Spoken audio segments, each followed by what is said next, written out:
Hey there, Babs. How you doing, girl? I don't know when you're going to get this message, but when you do, for the love of God, please do not play this shit out loud. I don't need nobody to hear me. I don't need no one knowing our business.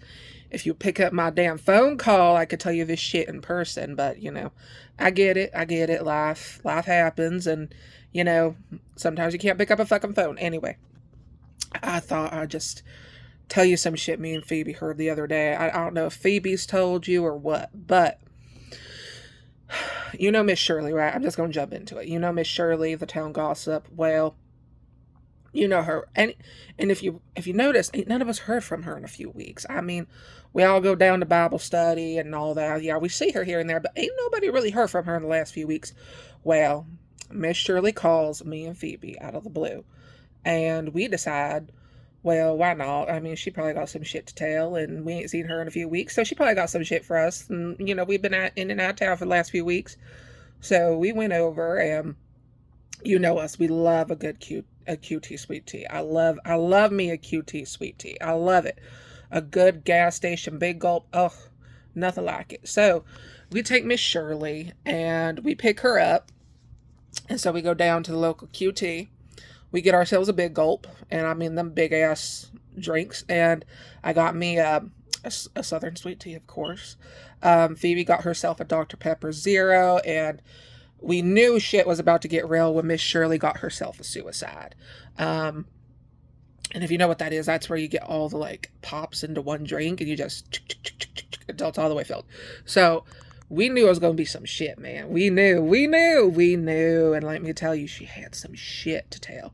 So we get in the car, we start just kicking it, and bullshitting around, talking shit, and we just go on a drive, and we're all sitting there drinking our drinks, eating our chips, talking shit, and then finally Miss Shirley asked us if we had heard about what happened to Big Bird. And if you remember Big Bird, girl, oh my god, it was one hell of a story.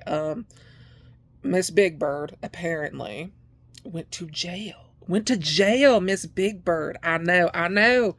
I thought that was some crazy shit too. So we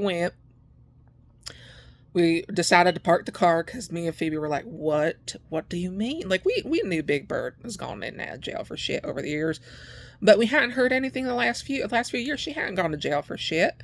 And so we're like, what got her arrested? And so we pull over, she starts telling us the story. And apparently, mind you, Miss Shirley, she lives in one of them little, like, we all live in them little redneck neighborhoods on the outskirts of town. She lives on one side, we live on the other.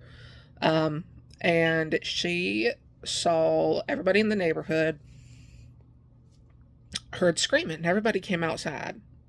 And Big Bird, mind you, Big Bird, she's built like a linebacker. And I'm not talking she's like big, like fat big. She's like linebacker big. Like she could break a man like a toothpick. Like there is no ifs, ands, or buts about it.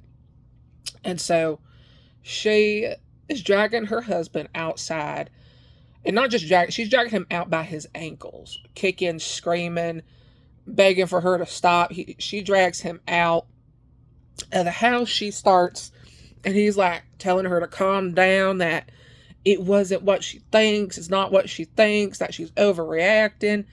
And Miss Shirley's just watching, because at this point, everybody's just like, okay, well, what do we do? So, because we all know Big Bird, she don't do nothing without a reason. So, everyone's just kind of watching and waiting to see what happens. So, Big Bird goes back in her house. She starts taking all his shit, pulling it out onto the front porch, throwing it into a pile up on the carport. And finally, she went around back, came back with a can of gasoline. She poured it all over his stuff while he was screaming. She took out a Zippo, tossed it, lit his shit on fire, girl. Lit his shit on fire. And so everybody was like, oh shit. And where he fucked up was that he ended up slapping the lighter out of her hand when he slapped the lighter out of her hand. And that's when everyone in the neighborhood apparently went, ooh, because everybody knew he had fucked up when he had decided to touch her. So everyone went, ooh. And I and she got real quiet. And we all know when Big Bird gets quiet, there's something horrible is about to happen. So Big Bird gets real quiet. She looks at him and says, okay. She turns back around, walks around the back. Everyone thinks it's done. No. You hear the sound of something breaking. She comes back around. She had fucking got a big ass thorn filled switch off the weapon tray. And her husband screams and starts running, telling somebody to call the cops. And you know, Big Bird, she's a linebacker big, but the bitch can run. She caught him about 30 seconds flat in the cul-de-sac and starts beating the living shit out of her husband. And is it Gerald? Yeah, Gerald. Yes, she starts beating the shit out of Gerald.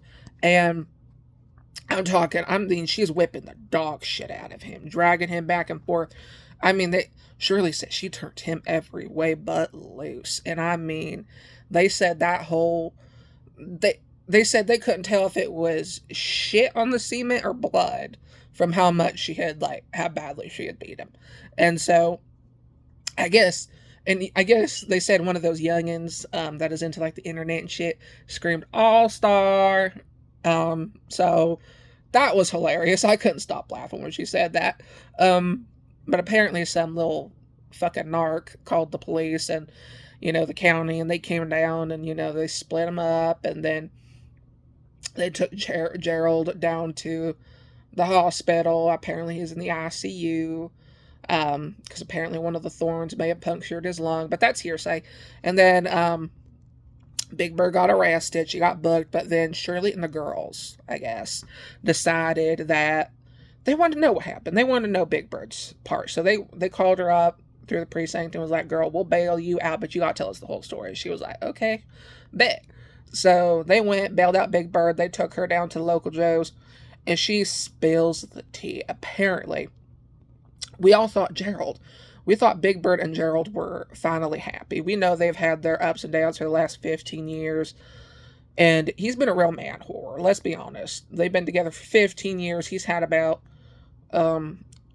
60 different women that we all know of. And I mean, Big Bird throws him around a little bit. They forget, go back to normal for 6 months, and then he does it again. And so apparently Big Bird, we all thought he had his head on straight finally. He was on the straight and narrow. He got his shit together. He started going to church, praying. He started dressing nice. He finally got a haircut. Like, we all thought he was finally on the straight and narrow, got a job down at the construction site. And we were all just like, well, finally he got his shit together for Big Bird. They're living happy. Well, come to find out, Brother Billy, the pastor up there. Well, apparently, Gerald was fucking Jolene. Yes, that Jolene, girl, that Jolene.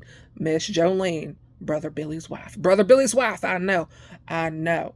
So apparently what had happened that no one had seen was that Big Bird had walked in on them fucking in their trailer, in their double wide. And apparently Jolene had ran before Big Bird could get to her. And so, I mean, I think she pulled out a few locks of her hair, but that's about all she did to her. So, apparently Jolene got away, but then that's when the whole altercation started with her and Gerald.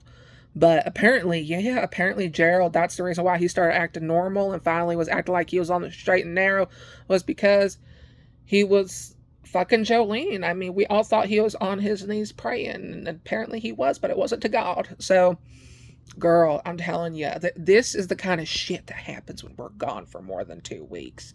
Shit, man. Why is it we always miss the good stuff? Anyway, I didn't know if you heard that. I didn't know if you and Phoebe talked about it, but I just had to call and tell you that. So that's pretty much it. Do not tell anybody what I told you. I don't need no one or shit. Even though everybody probably knows it. Anyway, gotta go. Bye.